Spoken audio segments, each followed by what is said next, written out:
오늘 말씀은 우리 신앙의 굉장히 본질적인 부분 을 다루는 말씀입니다. 우선 얘기를 한번 들어보세요. 1905년 1월 9일에 러시아의 산트페테르스부르크, 이게 말이 그 성 베드로의 도시란 뜻이에요. 근데 볼셰비크 혁명이 일어나고 레닌그라드로 바뀝니다. 여기에 이제 그날이 1월 9일이 주일이었어요. 근데 노동자와 노동자 가족 한 20만 명이 평화 행진을 했습니다. 짜르가 살고 있는 이제 동궁, 겨울궁에 가서 짜르한테 이제 호소를 하려고. 그 호소 내용은 이거예요. 우리가 이렇게 너무 지금 비참한 생활을 하고 있는데, 우리 노동하는 시간을 좀 하루에 8시간을 좀 줄여주고, 그 다음에 하루에, 한 달에 1루블이 지금 돈으로는 한 15원이더라고요. 좀 임금을 좀 보장해달라. 우리 너무 지금 거지가 되고 너무 불쌍하다. 이게 먹을 것이 없다. 그러면서 이제 자비로운 아버지이신 짜르에게 호소합니다. 이렇게 그런 호소를 위해서 평화적 행진을 한 겁니다. 당시 그 러시아 노동자들과 농민의 삶이 비참했다고 합니다. 그 노동자들이 하루에 한 14시간 이상 일을 하고, 그 다음에 이 숙소도 남자 여자들이 막 뒤엉켜 자고, 그 다음에 청결하지 못하고 하니까 콜레라, 장티푸스 이런 질병도 발병하고 굉장히 비참한 생활을 했다고 합니다. 그 농민들은 또 이제 1905년, 지금 1905년 1월 1일인데 1904년에 무슨 일이 있었냐면 러일 전쟁이 있었어요. 그래가지고 전쟁 때문에 농민들이 징집당해가지고 일손도 부족하고, 그다음에 물가가 폭등하고, 임금이 올랐지만 물가가 폭등하면은 임금 떨어진 거잖아요. 그러니까 너무 힘든 거예요. 거의 200 풀칠하고 사는 정도죠. 그러니까 이제 그때 이제 러시아에는 이제 공산주의 혁명의 기운이 싹 튀기 시작했어요. 여러분 그 러시아 혁명사 이거 한번 읽어보십시오. 이게 사람들이 먹고 살 수 없는 상황이 되면은 이제 뭐 일어나는 거예요. 그러니까 이제 혁명가들이 막 활동하고 하는데, 이때 이제 가폰 신부라는 사람이 있었는데, 이 신부가 이제 노동자는 농민들하고 혁명가로부터 떼어내기 위해서 활동을 했어요. 이 사람이 이제 노동자는 농민한테 가가지고, 노동자들이죠. 가가지고, 야, 너 술 먹지 말아라, 도박하지 말아라, 그래서 좀 믿음 좀 가져라, 좀 애국심 좀 가져라, 막 이런 활동을 한 겁니다. 그래서 짤의 비밀 경찰들이 가폰 신부를 지원해줬어요. 왜냐면 자기네들이 벌써 좋은 일을 하니까. 이 가폰 신부가 그런데 이제 이 1905년 1월 9일 있었던 20만 명의 시위대에 앞장을 선 겁니다. 왜 앞장을 서게 됐냐면은 1904년 12월에 무슨 일이 있었냐면은 페테르스부르크 시의 가장 큰 그 공장의 노동자들이 공장주한테 우리 좀 제발 좀 뭐 이렇게 이런 거 좀 고쳐달라, 우리 좀 먹고 살게 해달라고 이제 뭘 요구를 했어요. 근데 이 공장주가 주동자 4명을 해고한 겁니다. 그러니까 이 사람들이 가폰 신부한테 이 좀 우리 짜르한테 호소할 수 있도록 좀 다리를 놔달라 이렇게 된 겁니다. 그래가지고 이제 가폰 신부가 비밀 편지를 짜르한테 보내고 그다음에 시위를 한 거예요. 그렇게 평화적인 행진을 했으면은 짜르가 최소한 뭐 이렇게 가족들 몇 명을 이렇게 만나서 내가 잘 해줄 테니까 좀 돌아가라고 이런 얘기라도 해야 되잖아요. 근데 이 사람들이 이제 평화적인 행진을 하니까 이제 사람들이 구경하는 사람들이 막 성호도 긋고 찬송가도 부르고 막 찬송가 부르면서 행진했거든요. 교통 경찰들은 막 교통 정리해주고 그랬어요. 평화적인 행진이었어요. 근데 이 동궁 앞에 보니까 그 광장이 있는데 거기 딱 가니까 이제 바리케이트가 서져 있는 거예요. 그리고 무장한 군대가 총을 들고 서 있는 겁니다. 순간 움찔했을 거 아닙니까? 근데 그 상황에서는 이제 정확히 어떤 일이 일어난지 모르지만 거기서 이제 멈추지 않고 시위대가 이제 계속 가니까 무장한 군인들이 발사를 한 겁니다. 총을 발사한 거.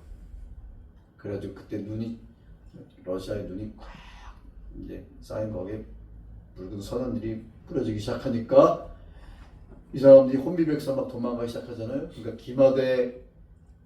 기마대가 쫓아가면서 몽둥이로 때리고 뭐 하면서 그날 이제 이걸 들은 시위 이제 군중들과 학생들이 이거 있을 수 없니다. 그래갖고 광장에 몰려들어가지고 큰 소요로 발전하니까 또 짜리의 경찰들이 또 시위를 진압하고 해서 그날 죽은 사람 한 500명, 수천 명이 부상을 당하는 그런 사건이 벌어졌습니다.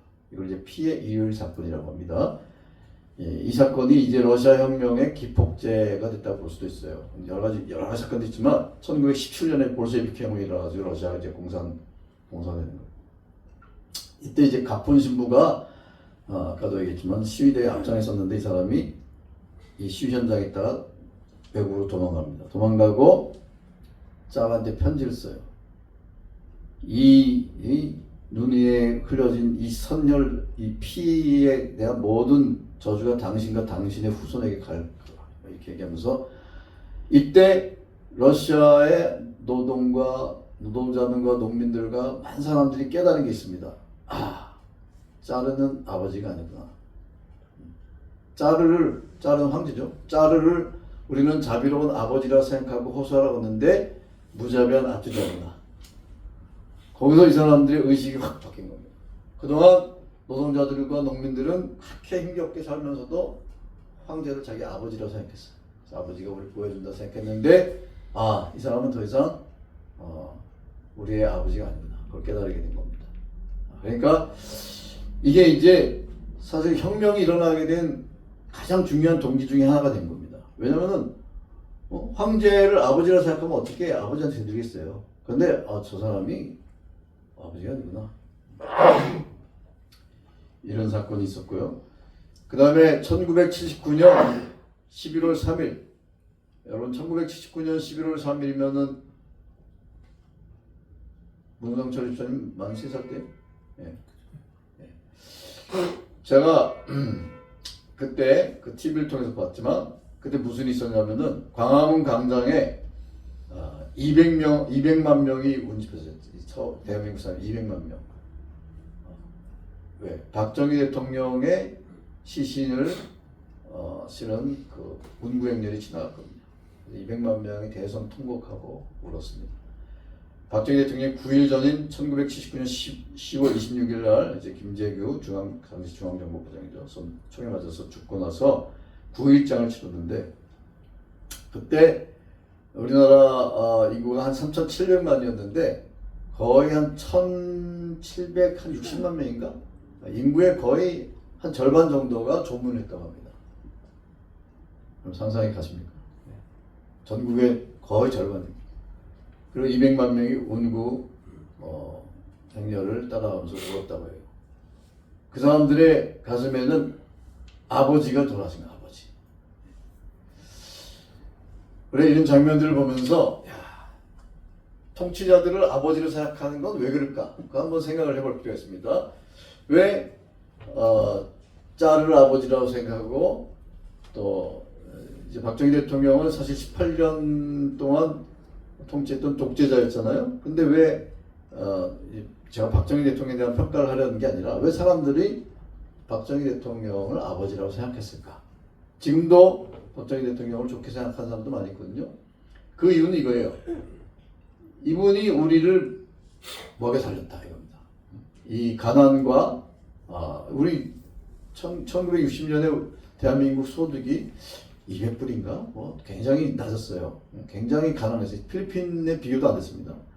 그런데 이런 나라로부터 잘 먹게 해줬고 그 다음에 외적 북한의 침공으로부터 막아주고 한 이 두 가지 그러니까 먹고 살게 해주고 맞아 죽지 않게 해준 이것이 바로 아버지의 역할이다라고 생각을 한 겁니다. 근데 그 아버지 역할을 잘했다고 생각을 하니까 그게 사실이든 아니든 간에 그렇게 생각한 사람들은 그 박정희 대통령이 죽었을 때 그렇게 눈물을 흘리며 통곡을 하고 그렇게 울었던 것입니다. 여기서 우리는 이제 아버지 역할이 뭔가 한번 생각해 보는 거예요. 아버지. 사람들은 다 아버지 같은 존재가 있기를 원하죠. 왜? 아버지는 자기를 보호해주고 먹고 살 수 있도록 해주고 이게 아버지 역할인 거예요. 그 역할을 잘하는 아버지도 있고 잘 못하는 아버지도 있어요. 그래서 늘 문제가 되는 게 아버지의 부재. 아버지의 부재. 아버지가 있어야 될 때 없다. 그걸 아버지의 부재라고 하는 겁니다. 이게 이제 사회적인 문제가 되고 늘 우리 마음속에 문제가 되는데 오늘 성경이 이제 하나님을 아버지라고 가르친다는 겁니다. 이 본문이 얘기하고자 하는 것이 이제 이거예요. 그래서 오늘 우리가 말씀을 통해서 배우는 것은 하나님이 아버지라는 거예요. 예수님이 이제 제자들이 예수님한테 기도문을 가르쳐 달라고 하니까 예수님이 가르쳐준 기도문이 주기도문입니다. 우리가 늘 외우는. 사실 유대인들은 뭐 카디시라든지 18번 기도문 같은 기도문이 있었어요. 유대인들은. 그런데 왜 제자들이 예수님한테 우리 기도를 가르쳐 달라고 한 거냐면은 기도의 사상을 가르쳐 달라고 한 거예요. 유대인들의 기도문은 굉장히 길었습니다. 근데 예수님의 기도문은 되게 짧아요. 그 점을 우리 분명히 하셔야 됩니다. 그러니까 기도의 뭐 길이가 길고 그게 중요한 게 아니라 기도의 내용, 사상이 중요한 겁니다. 그런데 예수님이 주기도문을 가르쳐 주시면서 먼저 하신 말이 바로 하늘에 계신 우리 아버지인 겁니다. 왜냐하면 우리가 기도할 때 누군가 대상을 불러야 될 거 아니에요. 그 대상이 하늘에 계신 우리 아버지예요. 헬라어로 파테르, 헤몬, 호, 엔, 토이스, 우라노이스.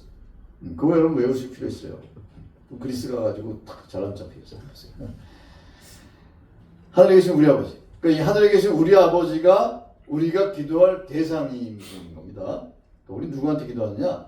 바로 아버지한테 기도하는데 그 아버지는 하늘에 계신 분이라는 겁니다. 여기서 이제 하늘에 계시다라고 하는 것은 공간적인 의미가 아닙니다. 왜냐면 하늘이라고 하는 것은 우리가 이렇게 얼굴 쳐다보면 하늘이지만 북반구 사람들은 이쪽을 보는 거고 남반구 사람들은 이쪽을 보는 거잖아요. 그러니까 방향이 사방으로 돼 있어요. 지구가 둥그니까. 그러니까 어느 쪽을 향해서 얘기할 수 있고 그 다음에 뭐 하늘에 계신다고 해서 하나님이 아무리 쳐다봐도 아무리 성령 좋은 마음으로 봐도 하나님은 안 보이잖아요. 왜냐면 하나님은 초월에 계신 분이니까. 그래서 하늘에 계시다고 한다는 말은 하나님이 우리를 초월해 계시는 분이다. 그 뜻입니다. 만유를 초월해 계십니다. 그런 뜻이고 그런데 중요한 것은 우리가 하나님을 아버지라고 부르라고 예수님이 가르치신 거예요. 그래서 예수님의 이 독특한 어법을 우리는 기억해야 됩니다. 그러니까 하나님은 우리의 아버지라는 겁니다. 여기서 중요한 사실은 하나님이 아버지 같은 분이 아니라 아버지라는 거예요. 여러분 우리 오해하시면 안 됩니다. 하나님은 아버지 같은 분이 아니라 아버지세요. 그 점을 분명히 하셔야 됩니다. 그러니까 우리에게는 인간적인 아버지가 있잖아요. 그러니까 하나님이 아버지 같은 분이다 그러면은 우리는 인간 아버지를 통해서 하나님이 어떤 분인가를 생각을 하게 되잖아요. 근데 인간 아버지는 아무리 훌륭한 아버지라도 흠이 있잖아요. 하나님 아버지와 인간 아버지는 질적으로 분명히 틀립니다. 가장 틀린 차이점은 뭐냐면 하나님은 우리한테 비공유적 속성이라고 부르는 그런 속성을 갖고 있습니다. 예를 들면은 인간 아버지는 태어난 생일이 있고 죽는 사망일이 있어요. 70이든 80이든 그 시간을 짧게 살고 죽지만 하나님은 태어난 시점이 없습니다. 영원 전부터 존재하시는 분입니다. 영원 전부터 영원까지 존재하시는 분이에요. 그 다음에 우리는 지금 서울 이 홍은동에 있으면은 부산에 있을 수 없어요. 하나님은 서울 홍은동에 계시면서도 부산에 계시는 편재라고 합니다. 편재. 그게 하나님의 신적인 속성입니다. 그리고 전지전능하시고 무엇이든지 알고 계시고 무엇이든지 할 수 있고 시간을 초월하시고 우리가 신이라고 신한테 돌릴 수 있는 속성을 갖고 계신 그 분이 하나님이십니다. 그래서 인간 아버지와 직접으로 틀리죠.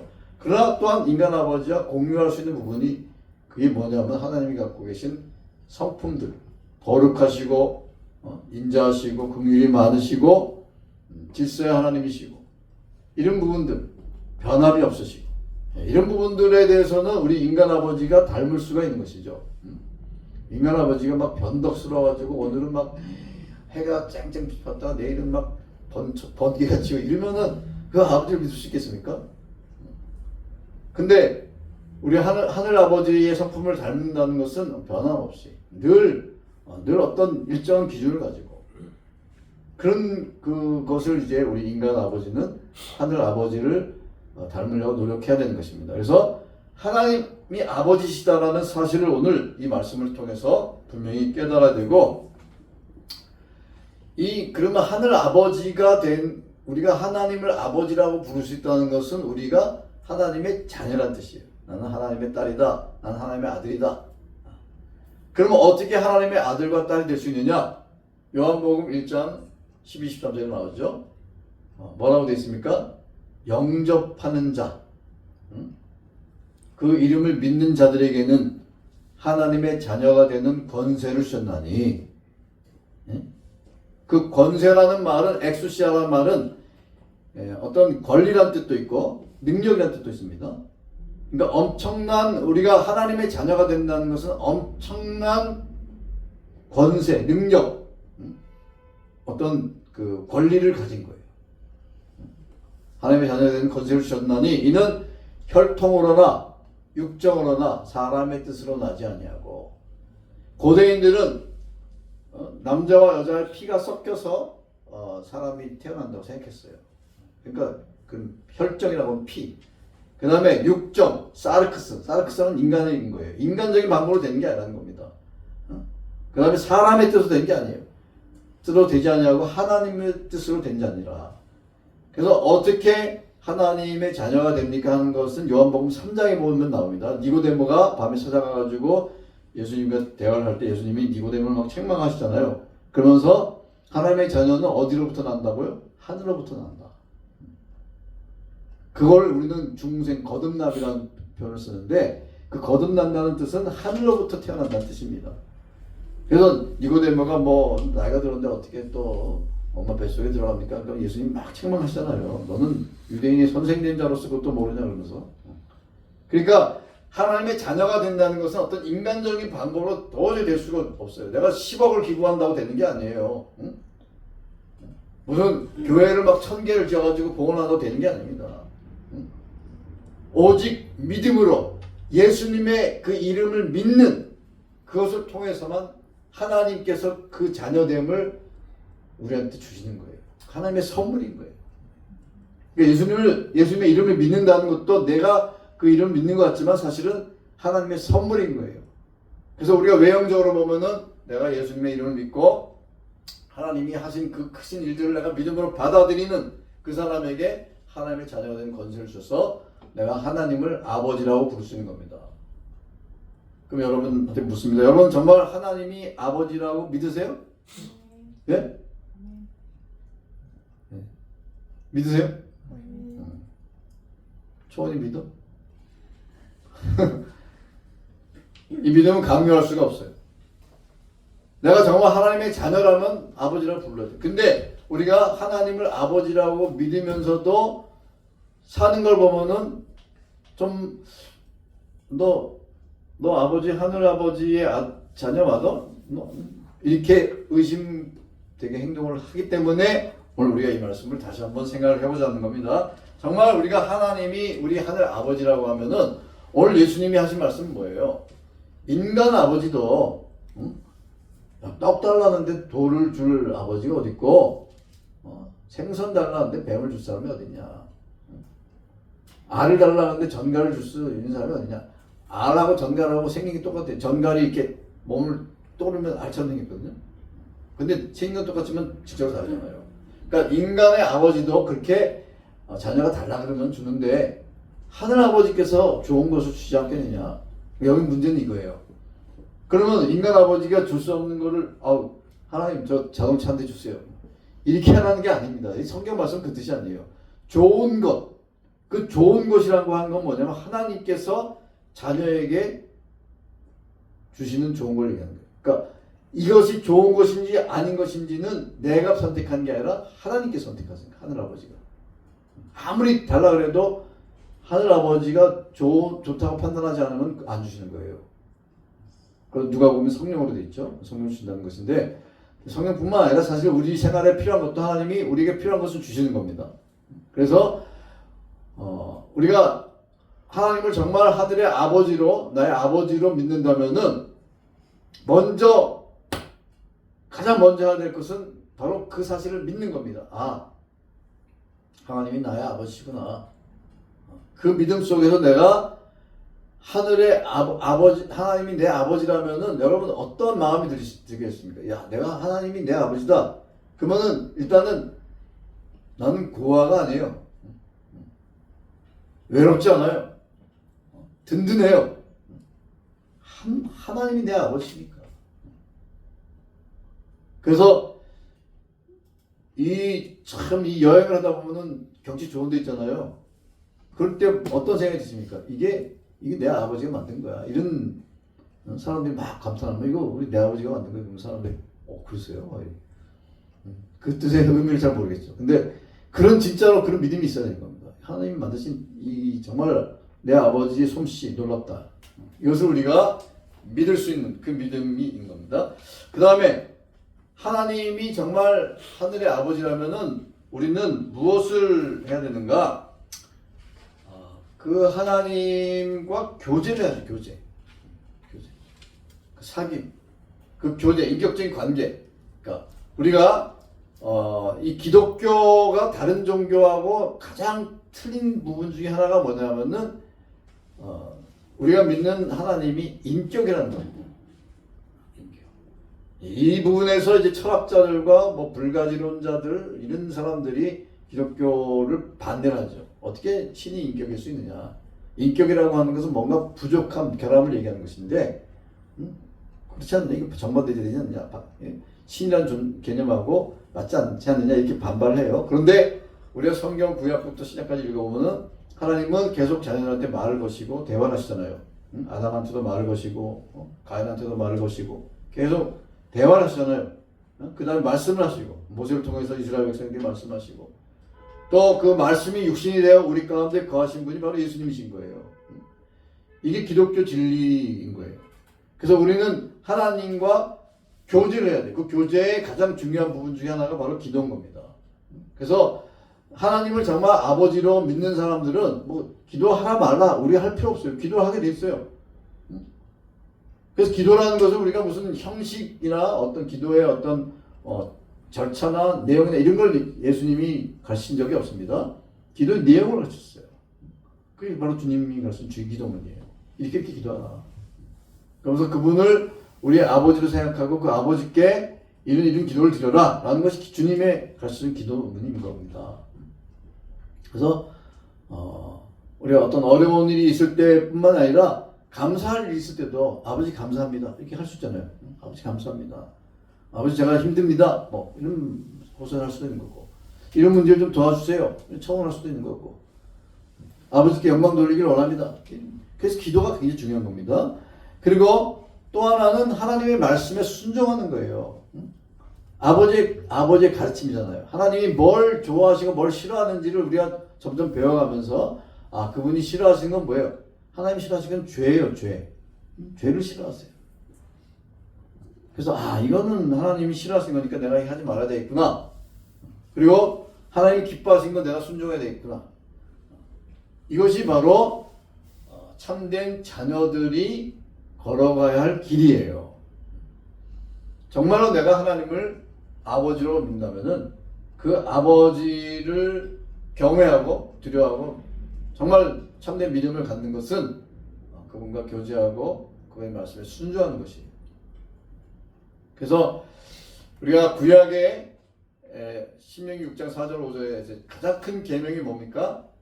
이스라엘에 들으라. 들으라가 히브리어로 쉐마거든요. 쉐마 이스라엘 그러면서 하나님은 한 분이시니 하나님을 사랑하라는 사람. 가장 큰 계명은 하나님을 사랑하는 거예요. 우리가 정말로 하나님이 살아계시고 하나님을 믿는다면 하나님을 사랑하는 것이 가장 큰 우리가 해야 할 일이고 그것이 우리의 삶의 전부라고 생각해도 되는 겁니다. 그 하나님을 사랑하는 방법이 뭡니까? 예수님이 뭐라고 하셨습니까? 내 계명을 지키는 자가 나를 사랑하는 자다. 입으로만 주님 사랑합니다 그러고 걸어가는 거는 주님이 싫어하는 것만 한다고 그 사람은 정말 사랑하는 게 아니죠. 아버지 사랑합니다. 그래 그러면은 가서 너는 이렇게 하라는데 그거 안 하고 그냥 자기 마음대로 이거는 하나님 사랑하는 게 아니죠. 그래서 오늘 이 말씀을 통해서 우리가 어떻게 하는 것이 정말 우리 아버지를 하나님을 아버지로 믿는 그런 삶을 사는 것인가 이것을 한번 생각할 필요가 있는 것입니다. 이 세상의 모든 종교들은 한결같이 뭔가를 해야 된다라고 주장을 해요. 그래서 이제 불교든 뭐 무슬림, 이슬람교든 뭐 다른 모든 종교들이 되게 보편적으로 선행이나 구제나 뭐 이런 걸 좀 강조를 하잖아요. 모든 종교가 그러지만 좀 대체로. 불교 같은 경우는 불교 신자들이 굉장히 착해요. 착하게 살려고 노력해요. 왜냐면 자기가 선행을 쌓아야 되니까.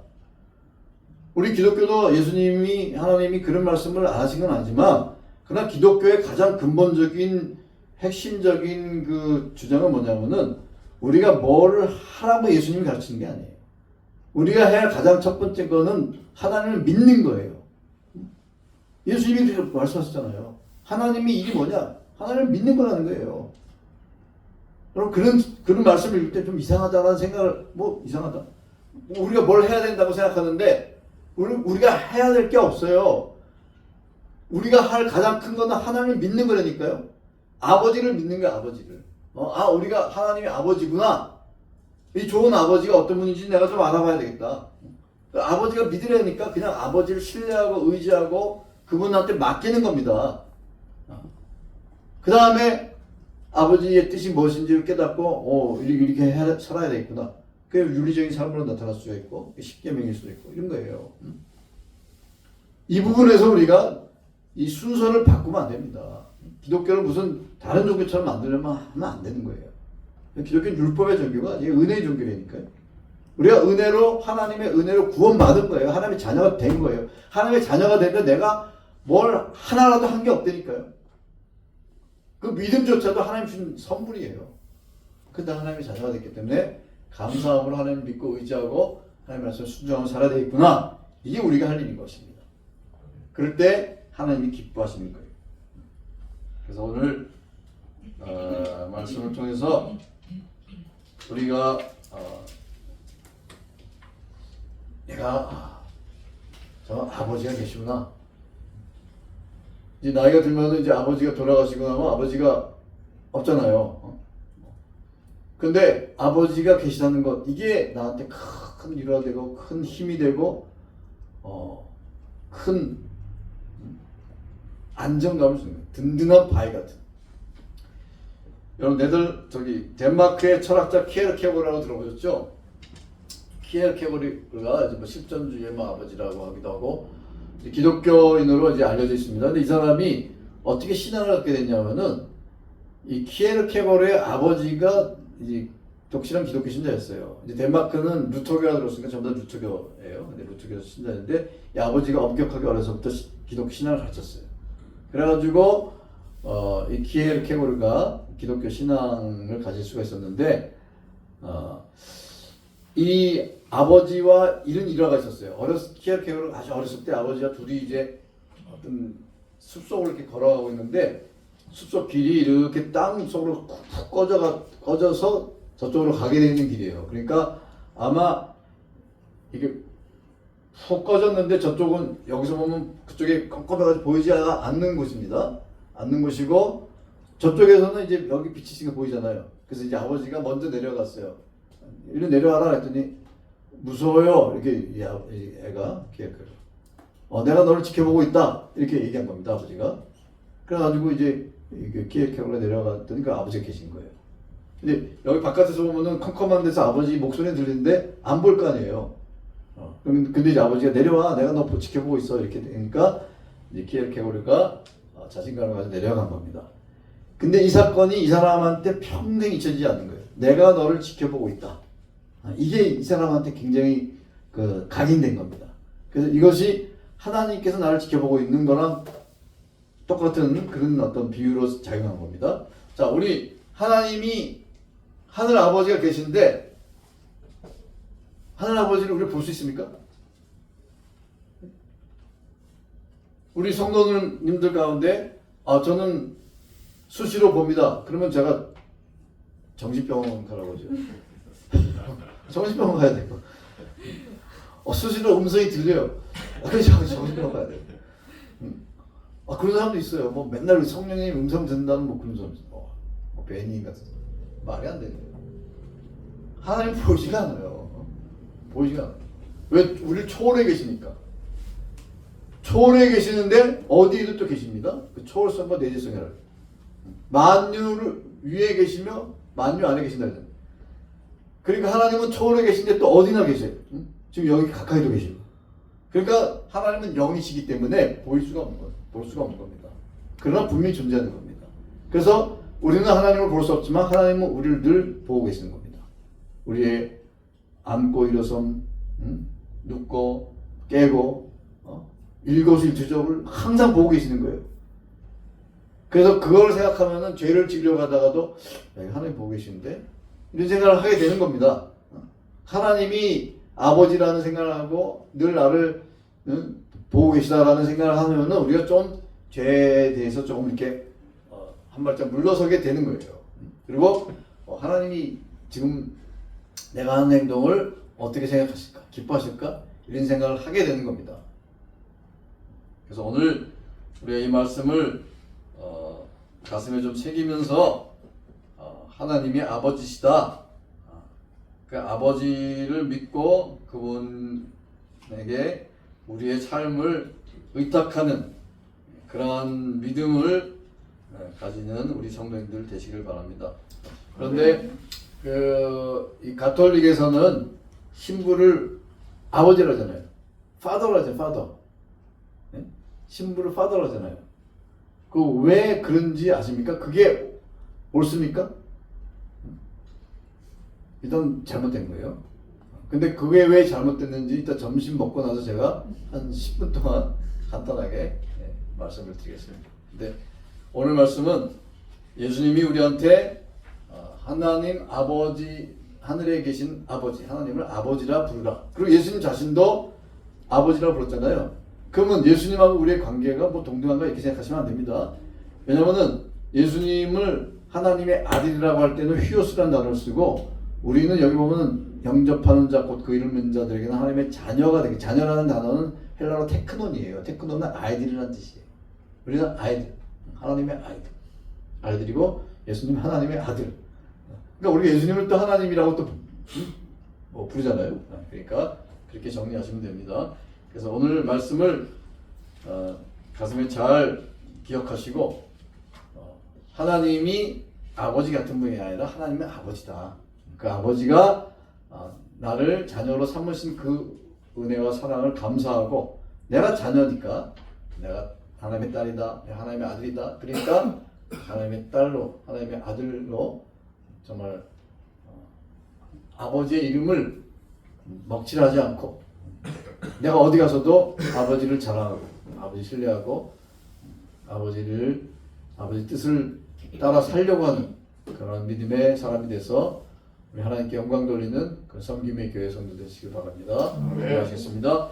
자비로우신 하나님, 오늘도 주님 주신 말씀 가슴 깊이 새기면서 우리 하나님께서 우리의 아버지시라는 이 사실이 우리에게 얼마나 큰 위로와 힘과 용기가 되는지요. 주님, 이 말씀 늘 기억하면서 내가 하나님의 자녀로서 자녀답게 살며 주님 말씀 순종하며 또 어떤 일이 생길 때마다 주님께 기도하고 이렇게 함으로써 주님의 자녀로 이 세상을 살아갈 수 있도록 은혜를 베풀어 주시옵소서. 감사하며 예수님의 이름으로 기도하옵나이다. 아멘.